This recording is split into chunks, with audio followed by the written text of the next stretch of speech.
Praise the Lord. கிறிஸ்தவ திருமணத்தின் போது மணமகளும் மணமகனும் ஒரு உடன்படிக்கையை பண்ணிக்கொள்வாங்க. என்னென்னு தெரியுமா? இன்பத்திலும் துன்பத்திலும் கஷ்டத்திலும் நஷ்டத்திலும் கடைசி வர, அதாவது மரணம் நம்மை பேரிக்கும் வர நான் உன் கூடவே இருப்பேன், நான் உன்னை விட்டு விலக மாட்டேன் அப்படின்னு உடன்படிக்கை பண்ணுவாங்க. ஆனால் அந்த உடன்படிக்கையை கடைசி வர நிறைவேற்றுகிறார்களான்னு கேட்டால், கர்த்தருக்கு பயந்து அவருக்கு கீழ்ப்படிந்து பரிசுத்த ஆவிக்குரிய வாழ்க்கை வாழ்கிற பிள்ளைகள் கண்டிப்பாக அந்த வார்த்தையை நிறைவேற்றுவாங்க. ஆண்டவருடைய பிள்ளைகளே தங்களுடைய உடன்படிக்கையை நிறைவேற்றும் பொழுது ஆண்டவர் உங்களோடு உடன்படிக்கை பண்ணால் நிறைவேற்றாமல் இருப்பாரா? இன்றைக்கு நம்மளுடைய ஆண்டவராகிய இயேசு கிறிஸ்து ஒரு உடன்படிக்கையை உங்களோடு பண்ணுறாரு.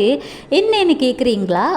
யோசுவா 1:5, நீ உயிரோடு இருக்கும் நாளெல்லாம் ஒருவனும் உனக்கு முன்பாக எதிர்த்து நிற்பதில்லை, நான் மோசையோடே இருந்தது போல உன்னோடும் இருப்பேன், நான் உன்னை விட்டு விலகுவதும் இல்லை, உன்னை கைவிடுவதும் இல்லை. பார்த்தீங்களா? உங்களோட ஆண்டவர் உடன்படிக்கை பண்ணியிருக்கிறார் தானே. நீங்கள் உயிரோடு இருக்கக்கூடிய காலம் வரைக்கும் எந்த ஒரு பொல்லாத சத்ருவாகிய சாத்தானின் கிரியையாக இருந்தாலும் சரி, மனிதர்களின் கிரியையாக இருந்தாலும் சரி, உங்களை எதிர்த்து நிற்கவே முடியாதுங்க.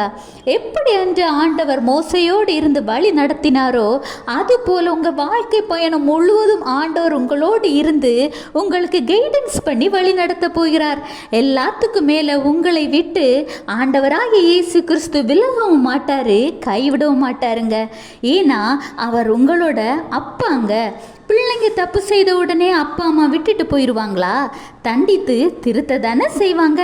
அப்போ ஆண்டவர் மட்டும் உங்களை விட்டுட்டு போவாங்களா என்ன?